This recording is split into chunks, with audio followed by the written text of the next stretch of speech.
So when you talk about a feature like backwards compatibility and the next generation Nintendo console that we will be calling the Switch 2 for the sake of this video, you have a couple different camps of people online, some of which really feeling like it's a foregone conclusion that backwards compatibility will be in the Switch 2. It's obvious with the kind of software they've sold in the Switch generation today, not to mention in Nintendo's history, they've included the feature far more than when they haven't, and it just seems like a simple feature that fans want and Nintendo won't want to disappoint their fans. Then you have another camp online that says it's not that likely that Nintendo will include backwards compatibility. Just look at all of the success from a lot of the ports that we've seen them bring over from the Wii U, such as Mario Kart 8 Deluxe being a prime example, where it wasn't even a game that was released on the Nintendo Switch originally, yet it's one of their most successful titles ever. And would they not want to recreate that exact same scenario with many of the Switch games that are coming out, especially in the latter half of the Nintendo Switch's life cycle, such as games like Tears of the Kingdom that we now know has sold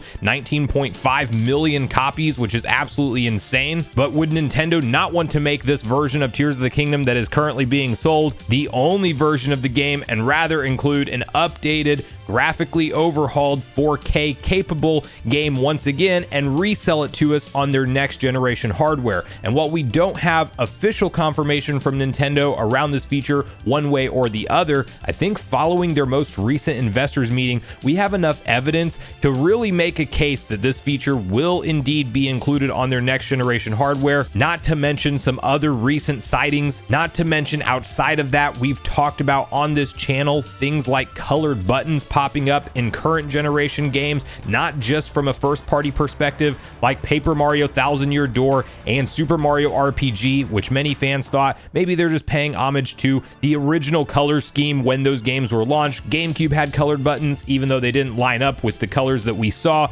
on the trailer of Paper Mario Thousand Year Door, but the SNES does absolutely line up with the Super Famicom in Japan and also the European version of the SNES that had those exact color button layouts. But then we saw a number of different third-party games start to get marketed and released with colored buttons programmed in, and that just seems like too much of a coincidence. Why is everybody deciding to go with the exact same colored button layout for your A, B, X, and Y, unless if Nintendo has some kind of instruction to make these games more future-proof for their next generation hardware, which I do believe we are around the corner from seeing revealed, even though we have some comments from Furukawa acting like they're not working on anything or gearing up developers or bringing them into the fold with what kind of specs the thing is capable of. Anyway, that's not what we're diving into today, but we do have to first take a look at a slide from the most recent investors meeting that does highlight Nintendo account. And you probably remember a previous slide with Nintendo account where it says it will transfer forward into future platforms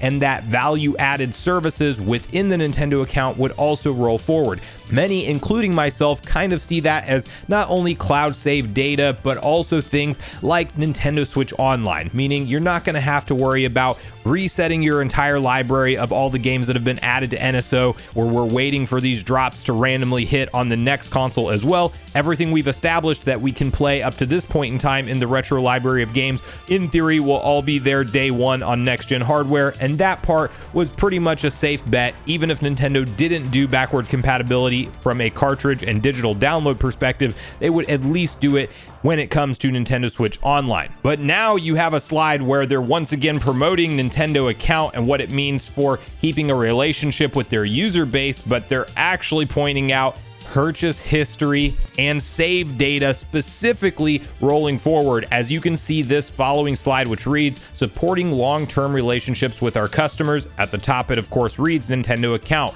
Now you have their couple bullet points at the bottom that read, prior to the introduction of Nintendo account, it was not easy to maintain users' information across platform generations, including details such as their software purchases and gameplay records. The introduction of Nintendo account made it possible to tie a user's history to their personal account. This will be a foundation upon which Nintendo can maintain a lasting relationship with consumers. And the other big slide that's being talked about that kind of supports Nintendo's strategy with the Switch and probably tying into more of a incremental update pattern, or how they market it at least with their next gen console, is the following one, which says future outlook. Nintendo Switch will enter its 8th year. New titles will continue to be released. maintain and expand user engagement with Nintendo Switch, maintaining business momentum. Nintendo Switch will be entering its 8th year in March 2024. We will continue to release new titles and content for Nintendo Switch without being bound by the traditional concept of the platform lifecycle. Going forward, we would like to continue to see many consumers play Nintendo Switch and maintain our business momentum.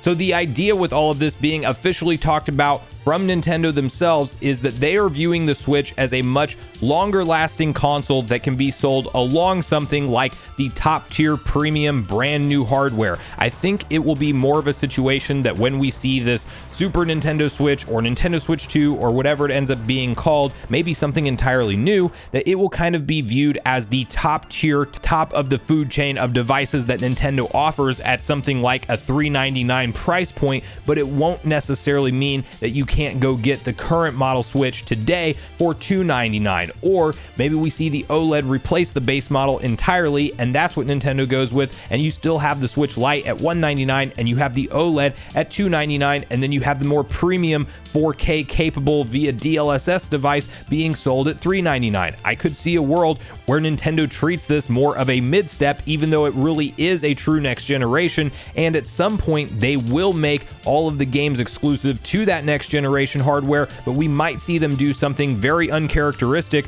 where you actually have a current Switch version of a lot of their first party games released for years to come, and then eventually we get phased out of that support and you are buying everything on this current platform. They would want to do that for a number of reasons, because when a console first launches, you do have a very clear dip in the amount of users that own that platform, meaning you have a limited install base to even sell your big games to. Just look at Spider-Man 2 doing very solid numbers for Sony at 2.5 million copies sold, but you look at the user base of the PlayStation 5s that have been sold right now, and because they're still in the process of building up this console generation, there is just not even close to the sample size as what you have for something like a Zelda Tears of the Kingdom when that game dropped, and a few months later we're talking about it being at 19.5 million. It's kind of crazy when you have that large of a user base, 132 million strong, what kind of games you can sell to them, because that's what Nintendo's touting up, their big software sales. They even raised their projection on how many software sales they would have this fiscal year.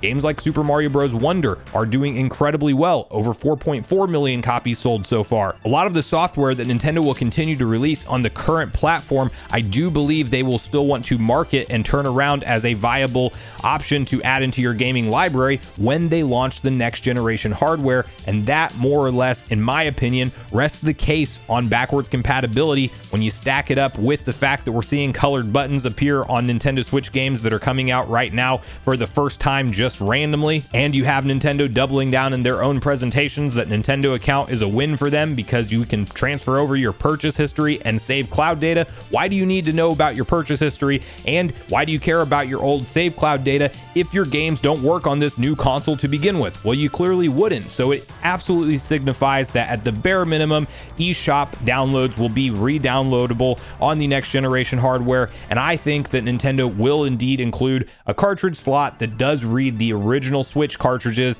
and it'll probably be something like a 3DS form factor where the DS games still could slide in and work just fine. The new cartridges are shaped slightly different, but it works in the same slot, and it's a seamless experience whether you're playing your previous generation games or the current generation games, and Nintendo will just try to do everything they can to get as many of the Switch user install base to upgrade to their new, more premium hardware once we see it officially revealed, likely in 2024. But I really want to hear from you guys at this point in the video, what you make of all this personally. Do you think this more or less rests the case on whether or not we will see backwards compatibility on the next generation Nintendo Switch? Are you like me and you think that yes, indeed, this does paint that picture that we should more or less just be able to expect it as a day one feature at launch, that Nintendo will want to sell their evergreen titles once again on the Switch 2 instead of having deluxe versions and ports come over and them having to re-release a bunch of the Switch classics on the Switch 2? Or do you think this slide maybe doesn't tie into backwards compatibility at all, and Nintendo's just trying to say that